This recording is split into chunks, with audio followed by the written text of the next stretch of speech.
MPSC करत होतीस, हा कंपन्यांना तिकडे बसलीच नाही, हा इथपर्यंत ठीक आहे. पण त्यानंतर मग ते एमपीएससीचं काय झालं, मग तू एमपीएससी का सोडली करणं? हा मी एमपीएससी दिली आणि ज्यावेळी म्हणजे पेपर एक वन टाइमच दिला फक्त, कारण वर्षातून एकदाच त्याचं टाइम टेबल पडतं. हा. मग त्यावेळी काहीतरी 36चं मेरिट लागलेलं मे बी, आणि मला 30 का 31 काहीतरी होते, म्हणजे हम्म. 4-5 मार्कांमुळे मेरिट, म्हणजे पहिल्याच एक्झामचं. हम्म. मग पेशन्स खूप लागतात ना त्याच्यामध्ये. मग हम्म. घरच्यांचं पण थोडंसं लोड असतं की बाबा की इंजिनिअरिंग केलंय आणि मग आता इकडे गव्हर्नमेंट प्रिपरेशन वगैरे असं तसं. ओके. मग थोडं स्वतःला पण वाटलं की नाही, करिअरमध्ये टेक्निकली पण थोडंफार असायला पाहिजे ना असं.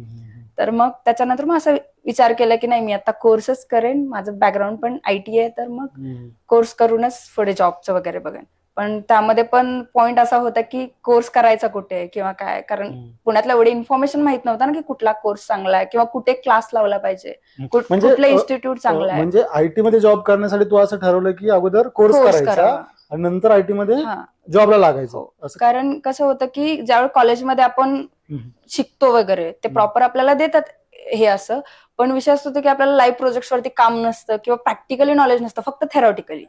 आणि प्रॅक्टिकल नॉलेज हे वगैरे कसं की ट्रेनिंग थ्रू आपल्याला लाईव्ह प्रोजेक्ट वरती ऍज अ इंटर्नशिप मध्ये करता येत असं. मग त्यामुळे मी असं विचार केला की प्रॉपर नॉलेज घेऊनच कंपनीमध्ये एंटर केलेलं बेटर आहे.